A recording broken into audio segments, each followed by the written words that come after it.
जय जगन्नाथ। आज हूँ मकर संक्रांति, तो happy Makar Sankranti to all you and your family.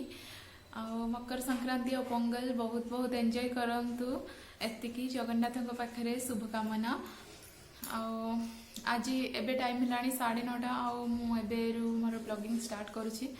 घर पर सब तो ऑलरेडी माने पोछा पोछी करदे।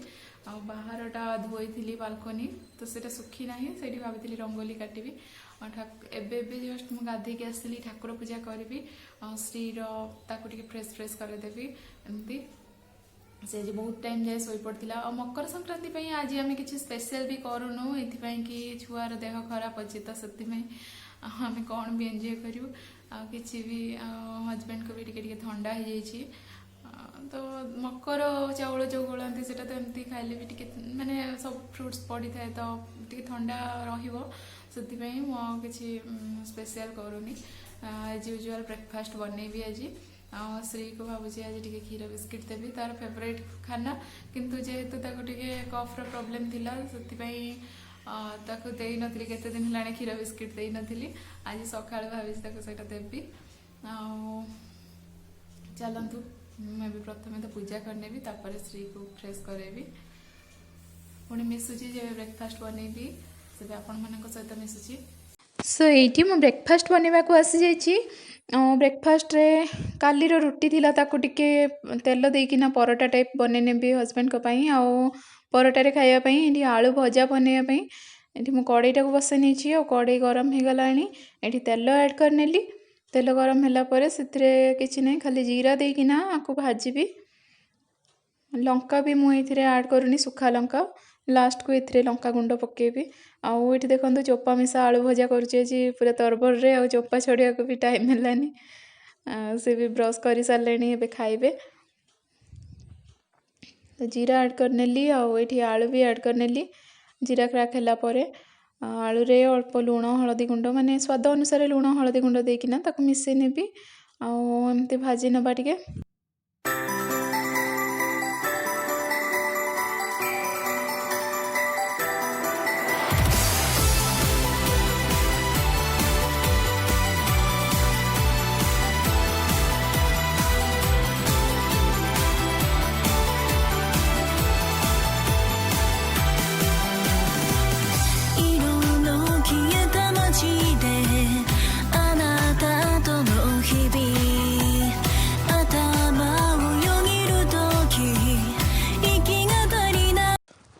ये मुझे मो ब्रेकफास्ट बनैबी। तो ये नहीं ओट्स, ग्रीन मटर, टमाटो, अदा, जीरा, लंका ये सब को ग्राइंड करनेबी। आज गुरुवार तो यहाँ बिना पियाज रसुण और बिना सोरिष तेल बनब। मुढ़ी फुड़ी भी खाती से सब जिनस यहाँ को ग्राइंड करनेबी। ग्राइंड कर सारापर से बेसन मिसेकी गाजर टिके गाजर कोरा और अदार टिके कोरा मिसेबी। कोरी देकी ताको चिल्ला बनै नेबी बा चकुली बनै नेबी। सेटा ताको दही देकिना ब्रेकफास्ट करबी आज।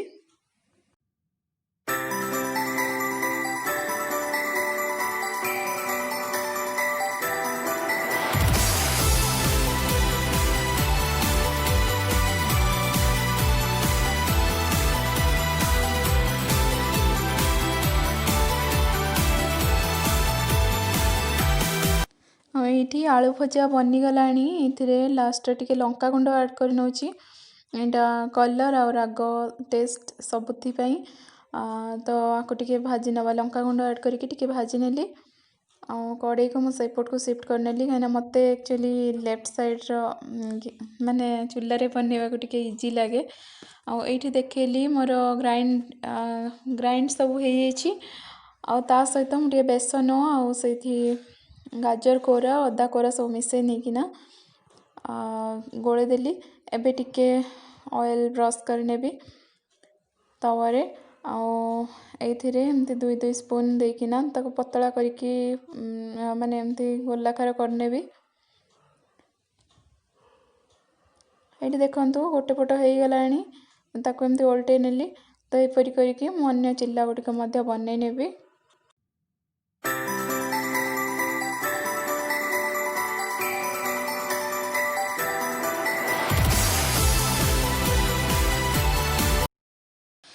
सो ये एबे मोर ब्रेकफास्ट बनिकी रेडी हो जाइए। नहीं ओट्स बेसन चिल्ला वेजिटेबल ओट्स बेसन चिल्ला और दही नहीं दही रे टिके लंका गुंड बिट लुण और जीरा गुंड ऐड कर नहीं आलू भजा टिके हजबैंड कर रही जाता तो सहीटा खाई नेबी। ये हजबैंड कहले चाहा बनई भल होता पाग भी बहुत खराब करथिला माने खरा जमा भी बाहर नथिला भारी मांदा मांदा लगुला तो से मुझे अदा चाहा बनवा को।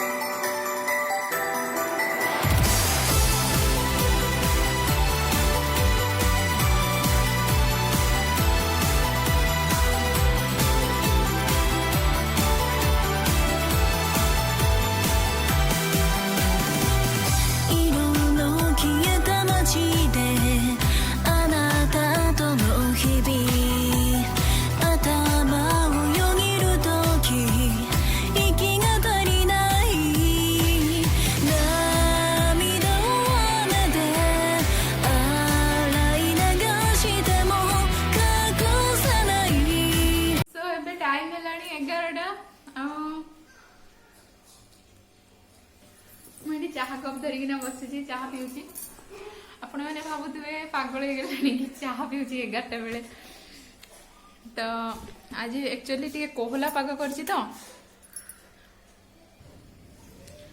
मैंने पाग पूरा मेघुआ मेघुआ कर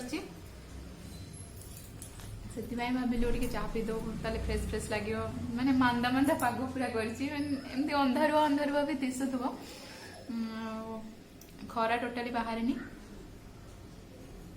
भाविली टे चाह पीदे रिफ्रेश लगे तापर मु मोर बाकी तक काम करी एबे तो काम माने किचन को जीविनी भावुची आगे पर जी श्री सहित टे खेली तार एक्टिविटी बुक्स दीटा आनी भावुची आज टे एक्टिविटी करैबी देखा जाओ केते बाट कौन जाऊँगी तापरे जहाँ भी करी आज तो सादा सीधा ही हम जेहेतु आज माघ मास स्टार्टिंग संक्रांति आउ गुरुवार माघ मास गुरुवार रे माने अरुआ आउ साधा रे ही खाई था साधा रे बोली परिवा केवल बैगण आलू ये सब अच्छी आउ कोबी तो खिया जाए न था टाइम रे माने माघ मास गुरुवार रे कोबी ये सब जिनस खिया न था पियाज रसुण सोरिष तेल एमती खिया न था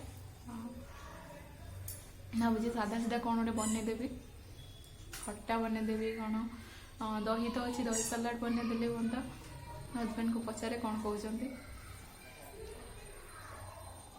तेरे लंच बनवा टाइम मिसुची सो ये टाइम है 12:45 मुझे लंच प्रिपरेशन करुँची गोटे पटरे डाली बसई अन्न पटरे बैगण भाजुची भाजवा मध्य मुझे सकाल ब्रेकफास्ट जहाँ भी बासन पड़ता से माजी नौ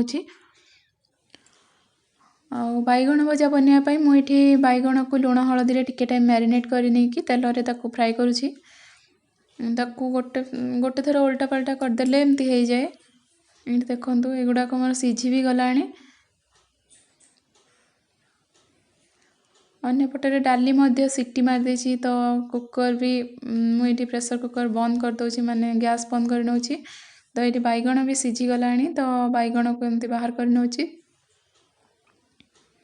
ता भीतर बाकी तक बासन माजी नेबी ये देखो बैगण भजा बनी जाइए प्रेशर टी ठंडा हो गला ये डाली छुंक देवाई मुझे गैस ऑन कर देछि और डाली रे गोटे बैगण मोपाई सिझेइली बैगण रायता बनई बोली बैगण रायता केमती बनईबी आ केबे तार रेसिपी शेयर करी कि आज कही नौची तो बैगण रे टिके दही आउ एथिरे जीरा गुंड कंचा लंका और लुण एतिकी मिसेकिना बनईबे और यहाँ बहुत टेस्टी भी लगे और हेल्दी रेसिपी टे डाली एमती सादा सीधा डाली जमती छुंक दि जाए मैंने जीरा गोटा जीरा तेजपत्र और सुखा लंका देकिना ताको टिके भाजी नेबी आउ ए डालीटा को एमती छुंक देदेवी तो हो गला डाली आ बैगण भजा भी हो जाए मुझे प्रेशर कुकर रे आज भात बनई नेबी अल्प भात बनब तो से भाविली जल्दी भी बनीज से तर माने जत्तिकी चाउल तो डबल पानी दिए और गोटे फुल फ्लेम रे लो फ्लेम रे आ गोटे सीटी मारदेले भात हो जाए सो ये ସବୁ ତ ବନିଗଲାଣି ଆଉ ଗ୍ୟାସ୍ ବି ମୁଁ ପୋଛା ମାରିଦେଇଛି। ପୋଛି ସାରିଲା ପରେ ଏଇଠି ଆଣିଛି ତେଲ କରେଇ ବସେଇଛି ପାମ୍ପଡ଼ ଛାଣିବା ପାଇଁ। ପାମ୍ପଡ଼ ଆମେ ସମସ୍ତେ ଖାଇବୁ, ପାମ୍ପଡ଼ ରିଫାଇନ୍ରେ ବନେଇବି ତ ଏଇଟା ଖାଇ ହୁଏ। ତ ପାମ୍ପଡ଼ ସମସ୍ତଙ୍କ ପାଇଁ ବନେଇ ନେବି, ଶ୍ରୀର ମୋର ଆଉ ହଜବେଣ୍ଡଙ୍କର। ସୋ ମୋ ଲଞ୍ଚରେ ଆଜି ସାଲାଡ଼, ଓଟ୍ସ ଚିଲ୍ଲା, ଡାଲି, ପାମ୍ପଡ଼ ଆଉ ଦହି ରାଇତା, ବାଇଗଣ ରାଇତା ଏତିକି ବନିଛି। ତ ଏବେ ଟାଇମ୍ ହେଲାଣି ପାଖାପାଖି 9ଟା। ଆଉ ଆଜି ଟିକେ ଲେଟ୍ ହେଇଗଲା ଡିନର୍ ବନେଇବା ପାଇଁ। ଡିନର୍ରେ କିଛି ନାହିଁ, ରୁଟି ମୁଁ ଅଲରେଡ଼ି ବନେଇ ସାରିଲିଣି। ଆଉ ଏଇଟା ବୁଟ ଡାଲି ଆଳୁର ତରକାରୀ ବନାଉଛି, ଆଉ ଏଇଟା ବିନା ପିଆଜ ରସୁଣରେ ବନାଉଛି। ତ ମସଲା କଷି ସାରିଲିଣି। ତାପରେ ମାନେ ମସଲାରେ ଦେଇଛି ଅଦା, ଜିରା, ଲଙ୍କା, ଟମାଟୋ ଆଉ ଟିକେ ପୋସ୍ତ। ତ ଏତିକି ଦେଇକିନା ଗ୍ରାଇଣ୍ଡ କରିନେଇଥିଲି। ତାକୁ ଭଲ ଭାବରେ କଷି ନେଲା ପରେ ଆଳୁଟିକୁ ମଧ୍ୟ କଷି ନେଲି। ଆଳୁ ବି କଷି ହେଇଗଲା ପରେ ଡାଲି ଦେଇକିନା ଛୁଙ୍କ ଦେଇଦେଲି। ମାନେ ଡାଲିକୁ ଟିକେ ବଘାରି ଦେଲି, ଡାଲିକୁ ଏବେ ଫୁଟେଇ ନେବି ଟିକେ। ଡାଲି ଫୁଟିଗଲା ପରେ ସେଥିରେ ଗରମ ମସଲା ଟିକେ ଆଡ଼୍ କରିନେବି, ବାସ୍ ସେତିକି। ଆଉ ଟିକେ ଅଳ୍ପ ଟିକେ ଖାଲି କସୁରୀ ମେଥି ମୁଁ ଆଡ଼୍ କରିଛି।